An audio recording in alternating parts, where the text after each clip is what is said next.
Before and after pictures. Are you supposed to take before and after pictures at customers' houses? That's a great question, and we get to talk about that today. Hi there, I'm Angela Brown, and this is Ask a House Cleaner. This is a show where you get to ask a house cleaning question, and I get to help you find an answer. All right, on to today's show. We have several people that have written into the show, people call into the show, people jump into our Facebook group, and they ask these questions. Is it okay if I post before and after pictures on Facebook, on my website? Is it okay if I take before and after pictures? What are the rules about taking before and after pictures? Is it legal? Do I have to ask the customer for permission? Do I have to have them sign waivers? What are the rules? So there's a lot of information surrounding before and after pictures. And if you've been in the business, you've probably seen a lot of before and after pictures of people's houses. So today we've brought an expert on our show to share with us some information. Now, this is Liz Trotter from Castle Keepers. She co-owns some franchises across the country of Castle Keepers, which is a house cleaning company from Portland all the way to Dayton, Ohio. So they're all across the country and they have lots of opportunities for before and after pictures. So we're blessed today to have her as our show correspondent. Please help me welcome Liz Trotter. Can you do it? Is it legal? My professional advice is get approval. Just ask. People will say yes. 99.9% of people will say absolutely. So go ahead and do that. It just makes more sense. I just think that if you're going to do it, if you're going to publish them anyway, it's going to be smarter for you. And why take any risk? Why even take the chance of irritating somebody? It's just not worth it. Now, is there a way to take a better before and after picture, or do you just point and shoot and kind of whatever comes out, comes out? I think that is the most important thing. If you're going to take a good before and after, here's the key. It's just a simple trick. Take the picture in exactly the same place, at exactly the same angle, in exactly the same light as you took it the first time. Otherwise, people look at it and go, is that the same toilet? Is that the same tub? There's a question there.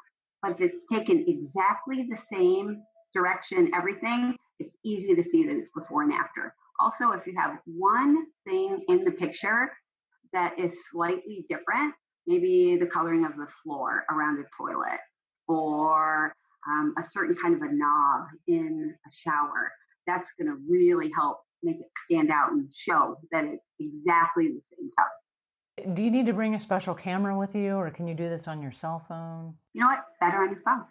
I think that's another mistake that people make. You know, they try to get this really professional picture and then it looks fake. So the cell phone picture actually makes it look right. It looks like, oh yeah, that's a real, I can tell. They really took that right there in the house. So absolutely your cell phone.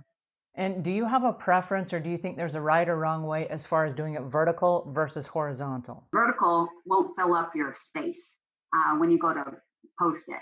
So you got to go sideways. And I may have made the mistake of doing it upside down before and having to fix that. So just take a test picture. I completely agree with the horizontal, because when I'm new to technology, but as we started making videos, we could import a video that was in horizontal, which is the sideways, like a widescreen TV, as opposed to the tall, skinny part with all the extra stuff on the side, because we're not smart enough to figure out what to put on the sides so it's not distracting. It's like you've seen some of my videos, Angela.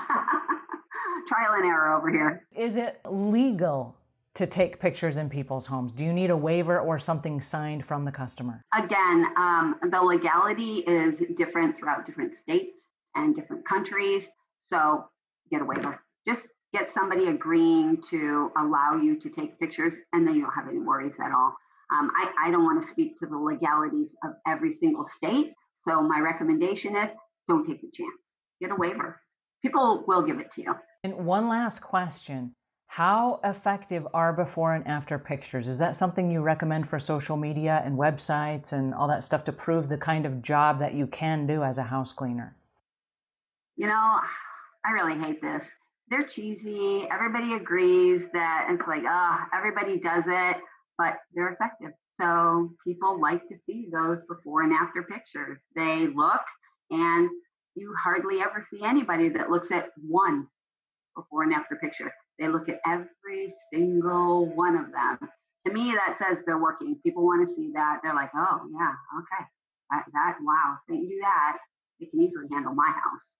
So they're effective, yeah. All right, so that was the savvy Liz Trotter from Castle Keepers. We are so grateful that you joined us today, Liz. Thank you very much for your time, your energy, and your attention, and your very good ideas. All right, I hope this helps you guys a little bit. If it does, please pass it on to a friend. And if we've earned your subscription, please subscribe. And until we meet again, leave the world a cleaner place than when you found it.